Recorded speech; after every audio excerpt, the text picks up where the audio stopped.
सैकड़ों वर्ष पहले मध्य भारत के घने जंगलों में एक प्राचीन मंदिर था, अशापुरी मंदिर।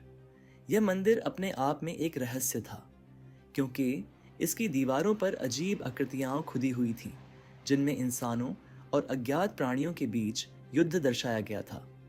कहते हैं कि इस मंदिर के गर्भगृह में एक मंत्रित द्वार था, जिसे कोई भी खोलने की हिम्मत नहीं करता था।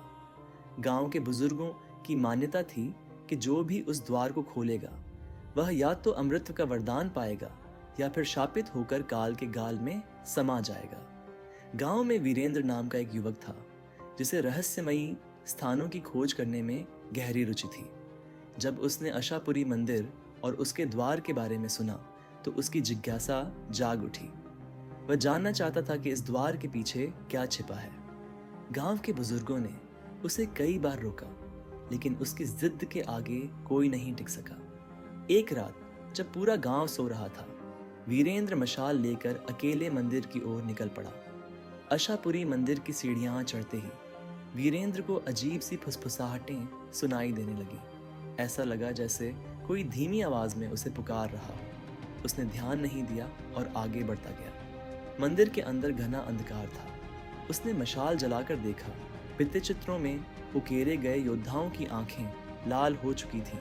ऐसा लग रहा था जैसे वे उसे देख रहे हैं। वीरेंद्र का दिल जोर जोर से धड़कने लगा, लेकिन वह रुका नहीं। कुछ ही देर में वह मंदिर के गर्भगृह तक पहुंच गया। वहां सामने एक विशाल पत्थर का दरवाजा था, जिसके दोनों ओर नागों की मूर्तियां थीं। द्वार के मध्य में एक अजीब सा हस्तचिन्ह खुदा हुआ था। जैसे ही वीरेंद्र ने अपने हाथ को उस हस्तचिन्ह पर रखा, मंदिर में तेज गड़गड़ाहट होने लगी। हवा में मंत्रों की ध्वनि गूंजने लगी और मंदिर की दीवारों से रक्त जैसी लाल रोशनी निकलने लगी। अचानक द्वार के ऊपर लिखी संस्कृत की लिपि जलने लगी। जो लोभवश आया है वह नष्ट होगा, जो ज्ञानवश आया है उसे सत्य प्राप्त होगा। द्वार धीरे धीरे खुलने लगा। वीरेंद्र ने जैसे ही अंदर झांका, उसकी आंखें हैरानी से फैल गईं। वहां एक स्वर्णिम सिंहासन था, जिस पर एक असाधारण तेजस्वी पुरुष बैठा हुआ था। उस पुरुष की आंखें बंद थीं, लेकिन उसके चारों ओर एक ऊर्जा का घेरा था। वह कोई साधारण इंसान नहीं लग रहा था। अचानक वह पुरुष अपनी आंखें खोलता है और कहता है, तू कौन है और यहाँ क्यों आया है? वीरेंद्र कांपते हुए बोलता है, मैं सिर्फ यह जानने आया था कि इस द्वार के पीछे क्या रहस्य छिपा है। वह पुरुष मुस्कुराता है और कहता है, मैं कोई और नहीं बल्कि इस मंदिर का अंतिम रक्षक हूँ।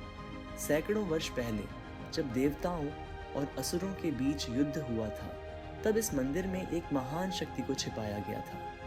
यह शक्ति इतनी प्रबल थी कि यदि किसी लोभी व्यक्ति के हाथ लग जाए तो वह पूरे संसार को नष्ट कर सकता था। वीरेंद्र अवाक रह गया। उसने पूछा, फिर आप यहाँ क्यों हैं? पुरुष ने उत्तर दिया, मुझे श्राप दिया गया था कि जब तक कोई सच्चे हृदय का व्यक्ति यहाँ नहीं आएगा तब तक मैं मुक्त नहीं हो सकता। लेकिन तुम्हें अभी एक अंतिम परीक्षा देनी होगी। पुरुष ने आगे कहा, अगर तुम सच में इस रहस्य को जानना चाहते हो तो तुम्हें अपने सबसे प्रिय वस्तु का बलिदान देना होगा। वीरेंद्र चौंक गया। उसके पास एक पवित्र ताबीज था, जिसे उसकी माँ ने दिया था। वह ताबीज उसकी सबसे कीमती चीज थी, क्योंकि उसकी माँ अब इस दुनिया में नहीं थी। वह पशुपेश में था। लेकिन फिर उसे एहसास हुआ कि अगर उसने बलिदान नहीं दिया तो ये रहस्य हमेशा के लिए बंद ही रहेगा। उसने अपने गले से ताबीज उतारा और उसे उस पुरुष के सामने रख दिया। जैसे ही वीरेंद्र ने बलिदान दिया, वह पुरुष स्वर्णिम प्रकाश में बदल गया और मंदिर के अंदर की सारी रहस्यमयी आकृतियां मिटने लगी। एक तेज आवाज आई, तुमने लोभ को हराया और अब सत्य तुम्हारा है। अचानक मंदिर की दीवारों पर एक नया शिलालेख उभर आया। उसमें लिखा था, यहाँ पर अमृत की शक्ति नहीं बल्कि सच्चा ज्ञान है। जो इसे समझेगा वही वास्तव में मुक्त होगा। वीरेंद्र जब मंदिर से बाहर आया तो पूरी रात बीत चुकी थी। सूरज की पहली किरणों के साथ गांव वाले मंदिर की ओर दौड़े। वीरेंद्र ने सबको मंदिर के रहस्य के बारे में बताया। उस दिन के बाद अशापुरी मंदिर फिर से पूजा का स्थान बन गया और उसका द्वार हमेशा के लिए खुल गया। लेकिन वहां एक नया नियम बना। जो भी इस मंदिर में प्रवेश करेगा उसे पहले अपने भीतर के लोभ को हराना होगा।